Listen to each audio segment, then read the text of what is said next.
YCP హయాంలో మంత్రులుగా పనిచేసిన వారిపై కేసుల ఉచ్చు బిగుస్తోంది. అధికార ముసుగులో అవినీతికి పాల్పడిన వారిపై ప్రభుత్వం కఠిన చర్యలు తీసుకుంటోంది. మదనపల్లి లిక్కర్ స్కామ్ కేసులో మాజీ మంత్రి పెద్దిరెడ్డిపై ఆరోపణలు వచ్చాయి. రేషన్ బియ్యం కేసులో పేర్ని నానిపై కేసులు నమోదయ్యాయి. కొడాలి నానికి కూడా కేసులు వెంటాడుతున్నాయి. జోగి రమేష్పై కేసు నమోదైంది. తాజాగా మాజీ మంత్రి విడుదల రజనీ, కాకాని గోవర్ధన్ రెడ్డిలపై కేసులు నమోదయ్యాయి. వారిని త్వరలోనే అరెస్టు చేస్తారని ప్రచారం జరుగుతున్న తరుణంలో ఒక్కొక్కరుగా ఆసుపత్రుల పాలవుతుండడం చర్చనీయాంశంగా మారింది. రాష్ట్రంలో కూటమి ప్రభుత్వం అధికారంలోకి వచ్చిన తర్వాత గత వైసీపీ హయాంలో జరిగిన అవినీతి, అక్రమాలపై విచారణలు జరిపిస్తూ కేసులు నమోదు చేస్తోంది. గత ప్రభుత్వ హయాంలో జరిగిన అక్రమాలు మొదలుకొని సోషల్ మీడియా పోస్టుల వరకు ఎక్కడ అవకాశం ఉంటే అక్కడ కేసులు నమోదవుతున్నాయి.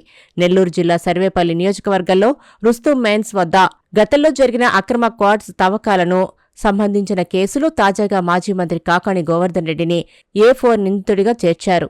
రుస్తుం మైన్స్లో అక్రమ మైనింగ్ను అడ్డుకోవడానికి గతంలో టీడీపీ పొలిట్ బ్యూరో సభ్యుడు సోమిరెడ్డి చంద్రమోహన్ రెడ్డి 3 రోజుల పాటు క్వారీ వద్ద సత్యాగ్రహ దీక్ష చేశారు. మైనింగ్ లోడ్లతో రవాణాకు సిద్ధమైన 40 లారీలను టీడీపీ కార్యకర్తలు అడ్డుకున్నారు.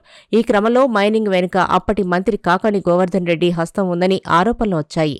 వైసీపీ ప్రభుత్వంలో అక్రమ మైనింగ్ చర్యలు లేకపోవడంతో కేంద్ర మైనింగ్ శాఖకు సోమిరెడ్డి ఫిర్యాదు చేశారు. ఇప్పుడు కేంద్రం ఆదేశాలతో పాటు రాష్ట్రంలో ప్రభుత్వం మారడంతో ఈ అక్రమ క్వారీయింగ్ కేసులో కదలిక మొదలైంది.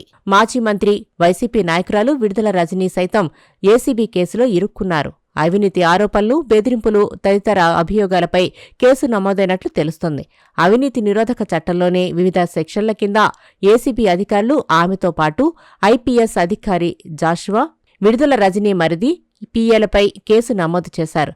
ఒక స్టోన్ క్రషర్ యజమానిని విజిలెన్స్ తనిఖీల పేరుతో బెదిరించి 2.20 కోట్లు అక్రమంగా వసూలు చేశారనే అభియోగంపై విడుదల రజనీ మీద కేసు నమోదైంది. ఈ కేసులో విడుదల రజనీని A1 నిందితురాలిగా చేర్చారు. మదనపల్లితో పాటు పలు ప్రాంతాల్లో భూ కబ్జాలు, లిక్కర్ స్కామ్ కేసులో మాజీ మంత్రి పెద్దిరెడ్డిపై ఆరోపణలు వచ్చాయి.